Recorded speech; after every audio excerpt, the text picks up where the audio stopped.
galera, começamos então mais um assunto importantíssimo para essa nossa preparação. Agora a gente começa a conversar sobre os direitos e deveres individuais e coletivos, o famoso artigo 5º do texto constitucional, o dispositivo mais longo da nossa Constituição. E aqui a gente tem muita informação, né?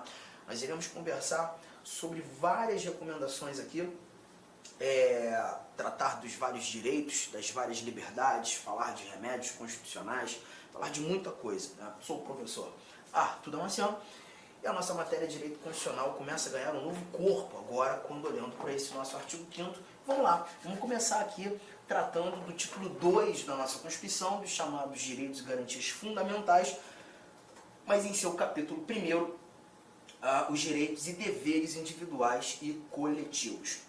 Bom, a gente começa fazendo a leitura desse caput, esse cabeçalho, dessa abertura que diz que todos são iguais perante a lei, sem distinção de qualquer natureza, garantindo-se aos brasileiros e aos estrangeiros residentes no país a inviolabilidade do direito à vida, à liberdade, à igualdade, à segurança e à propriedade nos termos seguintes.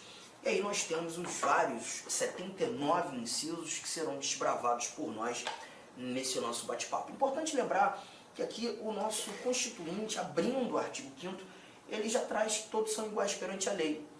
É aqui que a gente já começa a verificar a ideia de um chamado princípio da igualdade, né? O princípio da igualdade que traduz a ideia de sermos todos iguais, mas nós perceberemos que em alguns momentos, só limpar aqui, em alguns momentos nós teremos algumas diferenças que precisam ser levadas em consideração. Essas diferenças que nós veremos no decorrer do nosso estudo são diferenças importantes, diferenças que não ofendem o princípio da igualdade, porque na realidade essas diferenças existentes, elas vão buscar nada mais que garantir a igualdade.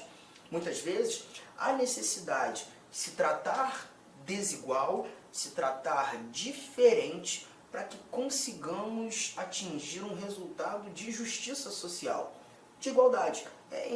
Tanto quanto paradoxo, no primeiro momento, né, você imaginar tratamento diferenciado para igualar, mas é justamente o que nós veremos.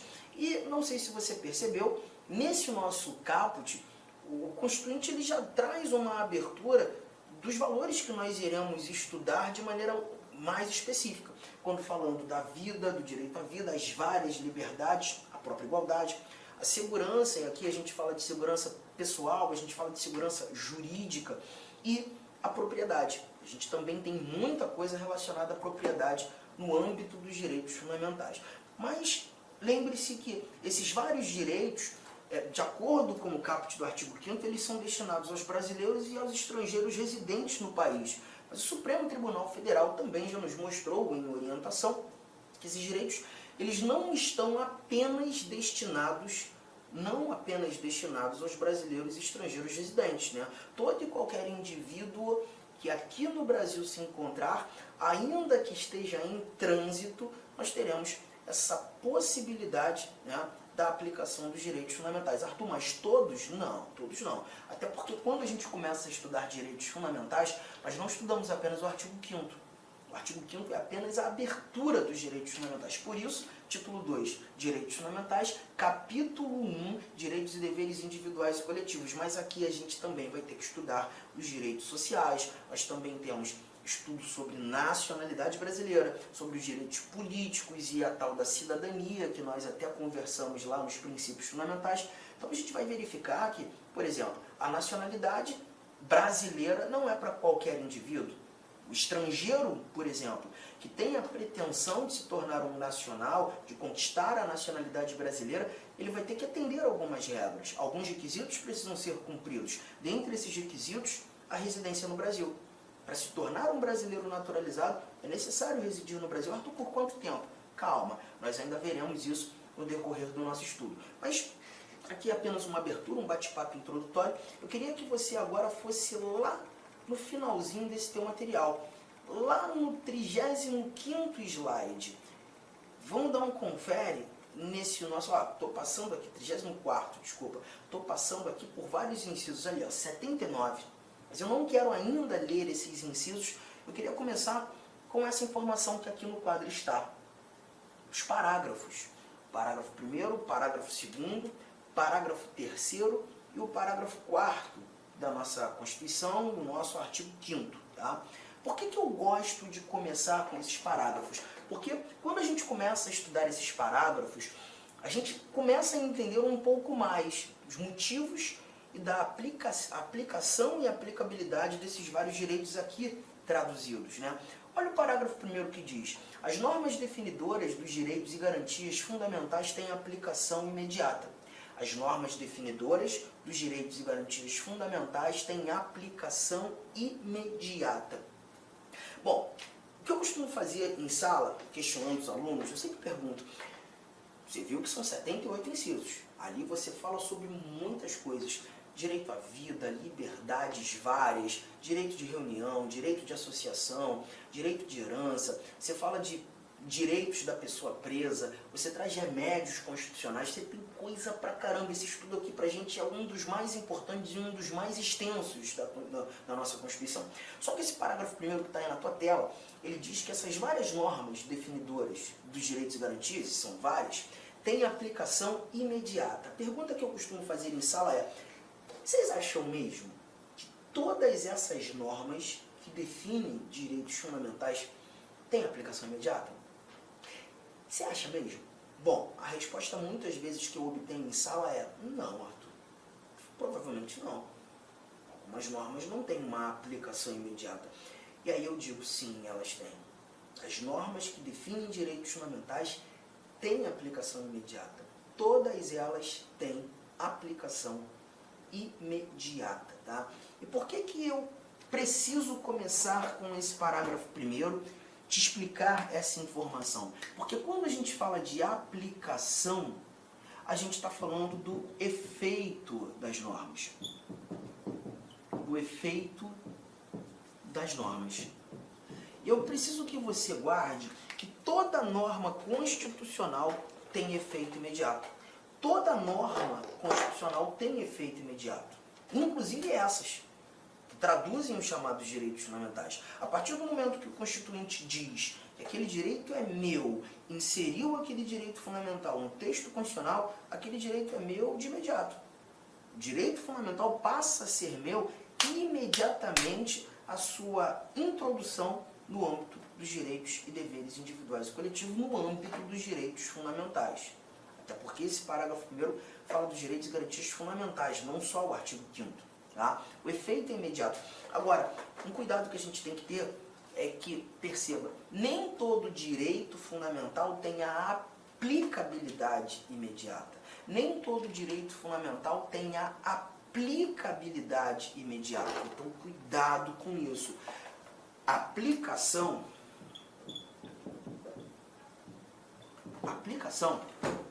essa palavra tem um significado diferente da palavra aplicabilidade. São coisas distintas, bem distintas, tá? Quando você fala aplicação, você está falando, por exemplo, anotei ali, né, o efeito das normas. E já chegamos à conclusão que toda norma que traduz um direito fundamental tem esse efeito imediato, tem a aplicação imediata. Mas nem todo direito vai ter o exercício imediato. A aplicabilidade diz respeito ao exercício do direito, ao poder exercer aquele direito a hora que eu quiser ou imediatamente. Nem todos eles apresentarão esse efeito, esse exercício, essa aplicabilidade imediata. Vamos começar a mostrar alguns exemplos? Anotou isso aqui? Efeito e exercício. Anotou isso aqui? E agora a gente começa a trazer alguns exemplos. Eu vou te mostrar um exemplo aqui muito bom, um exemplo que eu gosto muito, que é o que a gente encontra aqui no nosso inciso de número 40. Inciso 40. Deixa eu apagar aqui para que o seu exame seja nítido. Olha o que temos nesse nosso inciso 40. Esse inciso 40, ele fala justamente 40. Ele traz pra gente o princípio da irretroatividade da lei penal. O princípio da irretroatividade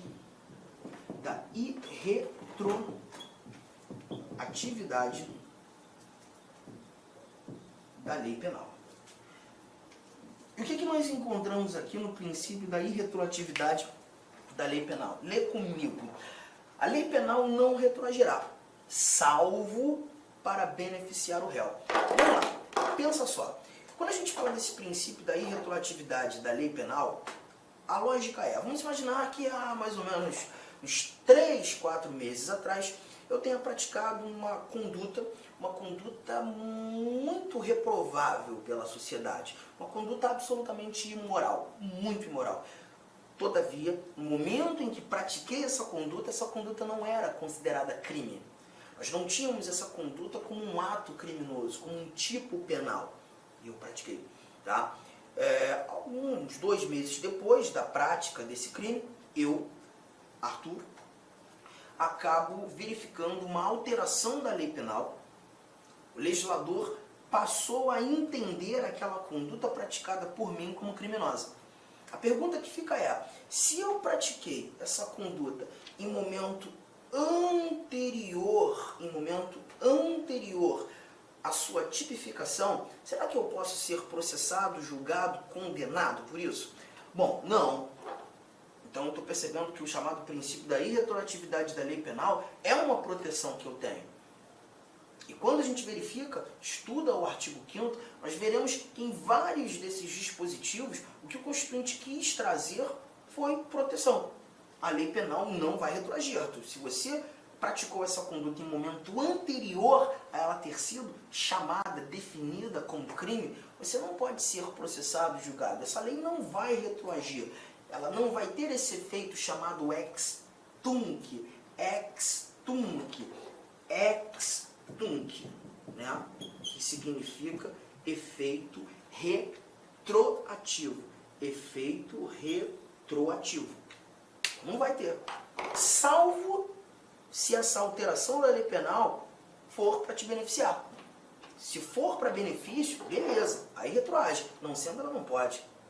Então perceba, gente, esse inciso 40 ele me protege. É uma norma que define um direito fundamental. A pergunta que te faço é, eu dependo de alguma lei abaixo da Constituição, algum ato normativo que complemente a Constituição para ter essa proteção, ou a própria norma constitucional ela já foi suficiente em me proteger? A leitura já garantiu efetivamente a proteção. Você está chegando à conclusão que essa leitura já me protege. Então já estou chegando mais uma conclusão. A norma ela é suficiente. A norma ela é integral. A norma ela é completa. A proteção que essa norma quis me dar, ela conseguiu. Ela não depende de mais nada. A norma tem uma eficácia direta. A norma tem uma eficácia imediata. A norma é de exercício imediato. A proteção ela é imediata. Então, concluindo aqueles dados que a gente viu agora há pouco, essa norma tem aplicação imediata. Aplicação. Porque quando a gente fala de aplicação, a gente está tratando daquela norma que tem um efeito imediato. Toda norma tem efeito imediato. Agora, será que, além do efeito imediato, eu consigo praticar, vivenciar, gozar dessa proteção imediatamente? Consigo. Então, aqui você está verificando que essa norma ela tem uma eficácia plena, porque ela é completa. E não houve aqui na anotação a possibilidade de uma restrição. Arthur, a lei penal não retroagirá, salvo para beneficiar o réu. No entanto, se você fizer isso aqui, ela pode retroagir para te prejudicar. Não tem essa exceção. Não existe essa possibilidade escrita, prevista, de se diminuir a minha proteção. A proteção está lá. A norma não retroage em prejuízo. Tamo junto, tranquilo. Então a gente está percebendo essa norma como uma norma de eficácia plena. Só que peraí, eu tenho que colocar alguns detalhes aqui na sua anotação. Deixa eu trazer pela primeira vez a tela branca, porque esse papo aqui é um papo muito importante a título de prova. Nesse momento, a gente vai começar a analisar a classificação